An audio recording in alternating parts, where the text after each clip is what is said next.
Hi, I'm Eric, and I'm back with another video. It is August 12th. I'm recording in the evening right now. And I've been thinking about this topic for a while. I'm calling this, "Is the World in the Process of Rebalancing?" Um, so we've been seeing a lot of, really abrupt changes going on in the world. I'm going to delineate some of them. I probably have left some of them out, but it looks like there's kind of like we were having almost like, like Colombia just had a big earthquake, and there are other kinds of earthquakes. There's political earthquakes. There's probable economic earthquakes that are about to occur that we keep hearing about. And so I thought I would go through that because I feel like the world is really out of balance. And many years ago, I think it was like in the 1980s, there was a movie called Koyaanisqatsi. It was a Native American movie talking about how our modern world is completely out of balance, it's out of harmony. And indigenous peoples have been complaining about this about us civilized people for quite a while. And I've sometimes thought that is civilization a step upward from human consciousness, or a step backwards? Maybe difficult to say when we look at some of the consequences of what civilization has brought us. In any case, um, I'll be reading some of the notes here. The United States created three dramatic events which have created a sudden shift in world affairs. The 2014 coup and subsequent war in Ukraine is one. The support of Israel's genocide and belligerence towards Palestine, as well as its neighbors. And of course, the brazen attack on Iran. And what has been the result? Well, the situation around the world is unstable. And here are some examples. The former colonial powers, such as France, England, and Germany, are experiencing economic distress, and significant political uncertainty and instability. I mean, you look at how many prime ministers has the UK been through, and Merz and Macron, who were the leaders of those countries, are in serious political trouble. Then you have the Gulf states, which were empowered by the colonial powers and the U.S., and they're quite unstable now. They're just one attack away from having their water supply wiped out, and what's going to happen to them if they make the foolish mistake of allowing another attack on Iran. Oil prices are unpredictable, but well, I should say they probably are predictable. They're probably going up, which is going to result in a significant rise in commodity prices. And also, people have pointed out that with this closing of the Strait of Hormuz, many other commodities such as helium and her fertilizers and other minerals and things of that nature, they are becoming scarce, and that's going to create supply chain problems. And so this is another example of instability. Then there's the ongoing war on Russia, which started with the former Cold War ally, the USSR, the Soviet Union, right after World War II. Roosevelt thought that we were going to have peace, but it didn't work out that way. He was succeeded by somebody who initiated a Cold War that created a constant tension in the world, and eventually, when the Soviet Union was finally ended, people thought, oh, that's the end of history and everything's going to be just great, and it's only gotten worse because right after that, it seems like the powers that be said, peace, peace, we can't have peace. We need a war on terror. That's what we'll do. Let's cause some problem. Let's bring some buildings down, like happened in 1933 with the Reichstag falling. We got the twin towers falling, and we got to get those terrorists. And we've been at war ever since. This is another source of extreme instability. But in any case, with this current crisis in Ukraine is reaching a boiling point because the Russia had attempted on a number of occasions to negotiate the way out of this situation, and negotiations have completely failed. And at this point, they've basically ratcheted up the pressure. And I don't know what sources of information you're getting, but what I'm hearing is that Ukraine is rapidly becoming a landlocked state, and the situation there is becoming highly unstable. Then we have the U.S. encroachment against China, and is continuing with illegal collaboration of the U.S. in Taiwan, which is legally part of China. So that could turn into a problem. I think China's been doing a pretty good job of managing that, showing quite a lot of restraint in the face of blatant interference in Taiwanese affairs by the United States. Then we have the issue of nuclear weapons, which are on the verge of spreading outside the bounds of the Nuclear Non-Proliferation Treaty. So that was one of the major successes during the Cold War, that there was this treaty to try to not only stop the spread of nuclear weapons, but actually to try to get rid of them. And the nuclear states have not gotten rid of their weapons, but because of the constant threats to Iran, for example, which had a religious edict forbidding the creation of nuclear weapons. They're thinking, well, maybe we will have nuclear weapons, and then the Saudis are thinking, well, maybe we'll have nuclear weapons, and so and if Saudi Arabia has them, then maybe Turkey wants nuclear weapons. So we're having an increase in instability in terms of the entire nuclear weapons architecture of the world. That's a very serious problem. Then we have a significant increase in economic inequality, which is seen in many countries. So that causes instability. And then looking at Iran, which was attacked with the expectation of regime change, has now declared a hard line against the U.S. presence in the Persian Gulf and demanded billions in reparations and a return of assets seized by or destroyed by the U.S.-Israeli attack. So that's another example of uncertainty. How is the United States or Israel going to respond to that?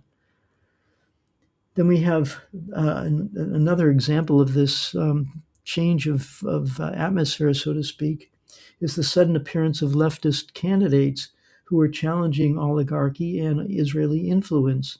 And this is unsettling ruling elites in the United States in particular.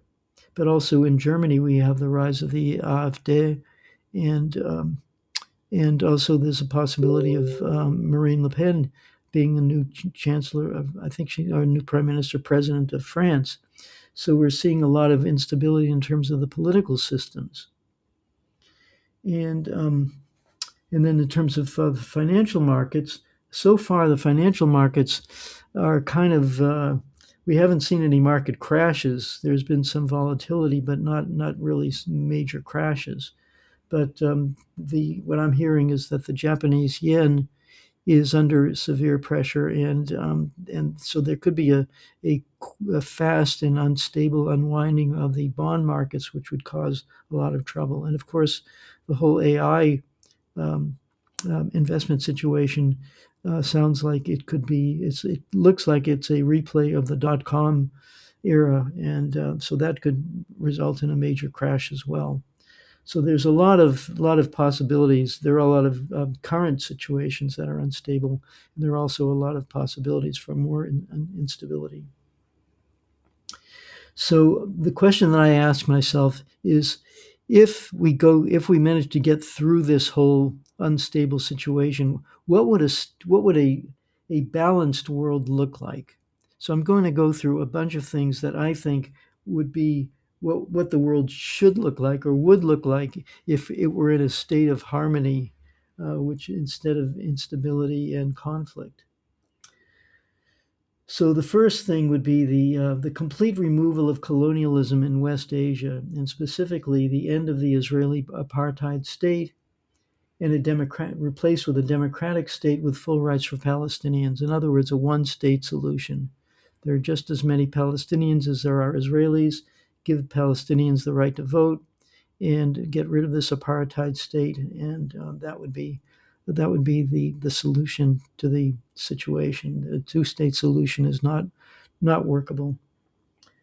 Then we have the fall of the Gulf monarchies. These monarchies were installed by colonial powers, and they basically are oligarchies. They don't really take such great care of their people. They employ lots of semi-slave labor from other countries. And so if those uh, governments were truly reflective of the will of the people, free of Western influence and control, that would be a lot better situation. Then we have the Ukraine Nazi regime would be fully demilitarized, denazified, and what is called Ukraine, which actually is a corruption of the word borderlands, would return to its historical situation. And what was that? It was basically cobbled together with a bunch of territories of other countries. So all the Russian-speaking areas from the Donbass to Odessa and to Transnistria would be back in Russia. The Hungarian, Slovak, Romanian, and formerly Polish ethnic areas would return to those countries, leaving whatever's left over, whatever that is called Ukraine. The end of NATO and the ejection of all U.S. military bases from Europe, South America, Africa, and Asia. Um, these countries have been occupied by U.S. troops ever since World War II. Their leadership is bought out and compromised by bribes from U.S. Deep pockets. So the people in Europe have not since World War II had actual stable self-governing governance. So that would be another thing that needs to happen, is to end NATO, which has basically been a source of instability, in fact. Then the end of Russophobic regimes and return to normal relations on the entire Eurasian continent. We have to remember that before this whole series of unfortunate events in Eastern Europe, Germany was getting very reasonably priced energy, which allowed its economy to hum along quite well. And Poland also had a good deal with Russia, and Poland got an idea into its head that the long-term contracts, the long-term stable contracts that they had with Russia were unfair. So they sued Russia. They broke the contract, and then the short-term cheaper gas rates, because of instability, went up. So they're actually probably at this point paying more than they were under the stable situation. So if they can get their foolish, anti-Russian, sentiments behind them, and establish, a fair and equitable relationship with Russia, devoid of all this name calling and warmongering on their part, things would be a lot better. Russia has no need to invade Poland or the Baltics. They'd rather just let them be what they are.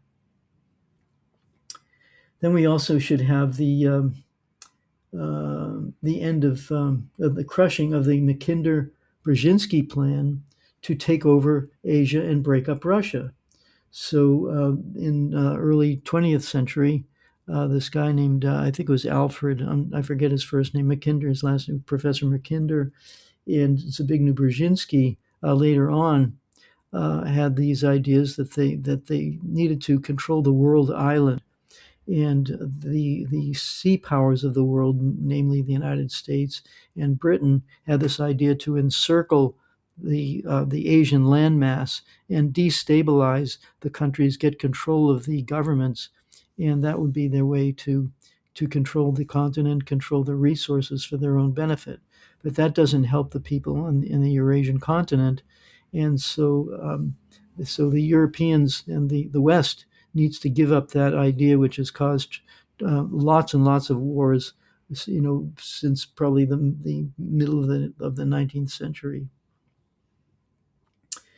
We should have the neocolonialism rejected by African countries, followed by African integration, instead of these African countries that were basically split up and balkanized by the Europeans. The African countries want to have more integration themselves, so that they can, create better societies for their people. And then once they have that together, then they can have a more equitable relationship with the West and the rest of the world. They've been in a state of instability for a long time. France has assassinated, probably at least a dozen leaders of countries, which, do you think that might cause instability in those countries, or supporting terrorists and then saying that, oh, we need to help you out, when they're actually the source of the problem? So the African countries need to free themselves from this neo-colonialist control. Then we have the hyper-aggressive U.S. Monroe Doctrine, and the Monroe Doctrine ostensibly was the idea by the United States that the U.S. would stay out of European affairs, and the European colonial countries would stay out of the Western Hemisphere. But what it actually turned into was the United States getting this idea that it can bully and interfere in all the countries of Latin America. And that has caused, again, an example of tremendous instability, and the inability of countries to just, go their own way. They talk about Cuba as being a failure. Well, if your country were under sanctions by a huge country, the United States, 90 miles away from you, with your leader Castro, they had 600 attempts at assassinating Castro. This is an example of creating massive instability. So this needs to go. And then the elimination of U.S. expeditionary military forces. Only guard the borders. So we have 800 military bases all around the world, unlike any other country. And we need to cut the military budget on a per capita basis to normal levels. So, for example, China spends $222 per person on its military. Russia, which is the largest country in the world, with a relatively small population, given the fact that it has all this territory, spends $1,000 per person. Despite, as I say, despite Russia having 3 times the area and borders to protect, and the U.S. With roughly almost 3 times the population, 2.5 times the population of Russia, and a smaller landmass, spends $2,900 per person on the military. So let me repeat that. China spends $222, Russia spends $1,000, the United States spends $2,900, and most countries in the world spend, like $100 per person. What do we need a military like that for? We have 2 oceans separating us from any hostile forces, and we have Mexico, which has no plans to invade any time. Although, of course, we stole half of their country, but Mexico has not expressed any interest in taking back California and New Mexico and Arizona and so on. And then Canada, of course, and of course the U.S. tried to invade Canada, but that didn't work. So basically, Canada and Mexico, I think they just want to be left alone, So that's that issue. Then we should have a return of control over Wall Street excesses. So when the Great Depression happened, Franklin Delano Roosevelt, one of the first things he did was he enacted a bunch of laws which regulated Wall Street, so that to avoid the kind of speculation that resulted in dramatic financial imbalances, which resulted in not only the Great Depression, but when Bill Clinton got rid of those laws, it caused the economic meltdown of 2008. And still the financialization of the U.S. economy has resulted in tremendous social instability. I mean, young people can't form families. They don't. There's the birth rate is down because people can't afford children. These kinds of things. We need to bring back the kinds of policies that will create a stable society, a stable, happy society. We also need to return all privatized assets, especially natural resources, utilities, and banking, to public control. So, one of the policies that came about, I think, during the Reagan era was privatizing many of the public lands and selling off like mining interests and thing or mineral interests for peanuts on the pennies on the dollar. And then these mining interests would make tons and tons of money, which should have been going into the public coffers to better the well-being of the overall population.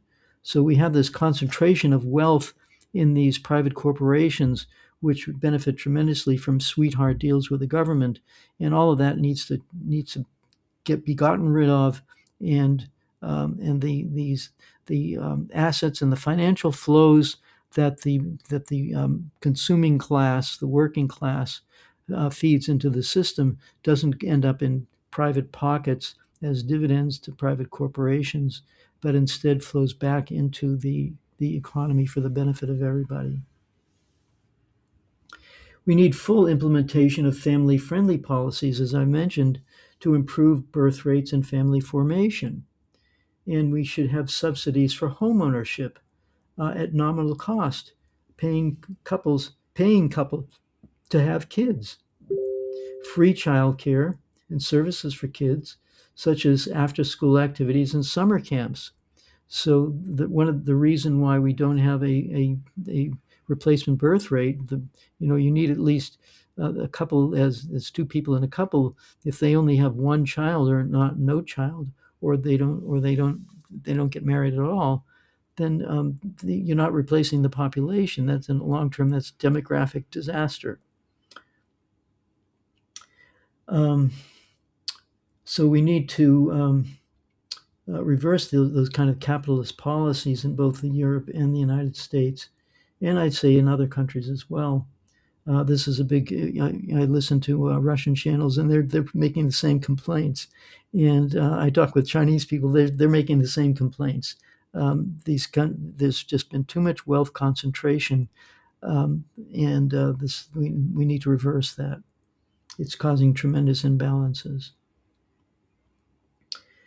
So how to do that? That would be to make a wealth tax on assets and take back sweetheart deals with oligarchs and create a far more progressive income tax to the level seen under FDR, Franklin Delano Roosevelt, and John F. Kennedy. So at a certain point, I think during the Roosevelt era, if you were in the top bracket, the last dollar was taxed at 90%. Now I don't know what it is. It's like 35%, something like that, whatever it is. But the point is that when Warren Buffett, the arch capitalist, says that his tax rate is lower than his secretaries, we have a problem. We need to really fix the tax system so that filthy rich people, contribute back into the society instead of parasitizing it.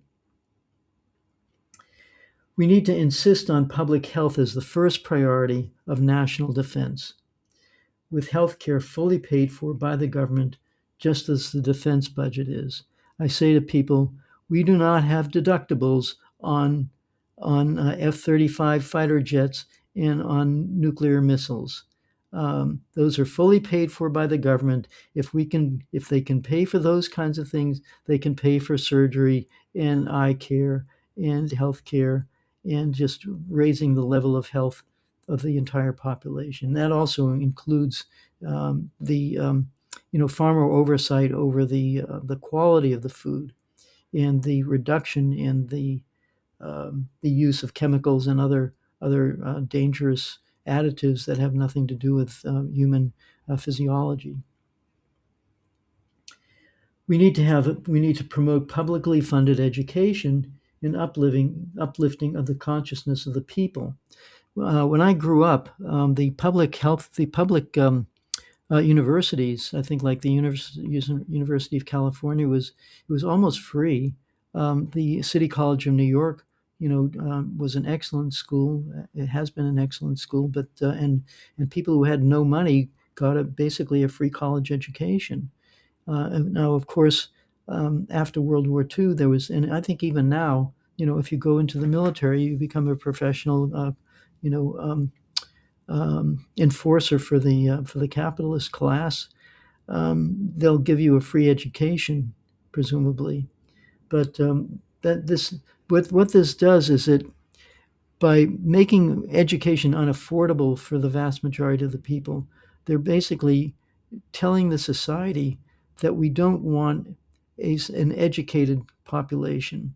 We don't want a population that has good skills that can function in a technological society. Not to mention a population that can tell what is actually going on in the society, so that they don't get fooled again and again by bad policies and by corrupt politicians. We need to develop critical thinking. So, so I say that we need to promote publicly funded education and uplift the consciousness of the people through reading groups and discussion groups, sports, meditation, and related Eastern related systems such as qigong and yoga. These are all things that are they're not book learning, but they help uplift people and also make them more health conscious. People who practice those kinds of practices generally take better care of themselves. They're more careful about what they eat. They exercise better. And so we need to encourage that in the society. And we also need to develop and encourage critical thinking through reading and discussion groups. And we need to encourage emotional intelligence through interest, which consists of introspection, the ability to look into ourselves and ask, what am I doing? How can I take responsibility for for my actions? With people, Donald Trump is the classic example of somebody who has absolutely no introspection. As far as he's concerned, everything is just great, and everything that goes wrong is somebody else's fault. There's a complete lack of introspection. We need to develop introspection in the society with people. We need to develop of empathy, the ability to see things from another person's point of view. Because if we can't, if we have a completely self-centered point of view, we cannot solve problems. It's all about me, zero-sum game, and it just leads to conflict. So empathy will mitigate that problem. And as I mentioned earlier, we need to develop critical thinking, the ability to tell right from wrong and true from false, and good and bad. So we need to develop those kinds of capacities in the population. And all of those things could be done if there's a radical shift in the orientation of the society. So how can this rebalancing come about? Well, the West, and in particular the US, the UK, and Israel, need to radically rethink their place in the world and their vision of themselves. All three are afflicted with what I call aggressive paranoia. They create enemies in order to reinforce their false identity of themselves as exceptional and superior and or victimized. Likewise, Europe, whose wealth and culture were based on theft and exploitation, has to face the fact that its colonial past is over. Western hegemony is over. So the West needs to live within its means and learn to get along with other countries. One of the problems with Wall Street is they get themselves deep into debt through we call it hypothecation. In other words, you borrow off of an asset, and then you borrow off of the borrowing off of the borrowing, and so the system becomes so completely out of kilter that they say, "Oh, we need more collateral." Well, where are we going to get it? We'll go invade another country. That's we need to completely change that mindset. As I mentioned earlier, we need to reduce wealth concentration. Um, so um, I'll just end with this quote by one of my great teachers, Robert Aitken. He said, "We are all in this together, and we don't have much time." So that's the situation. So if in a world where we return to a world culture of harmony instead of competition and one-upmanship and adversarial relations, and learn to get along with each other. And these are the kinds of ideas, China talks about this all the time, a shared vision for humanity on the planet. And the West is really not willing to do that. And I would say the West is the primary cause of this instability.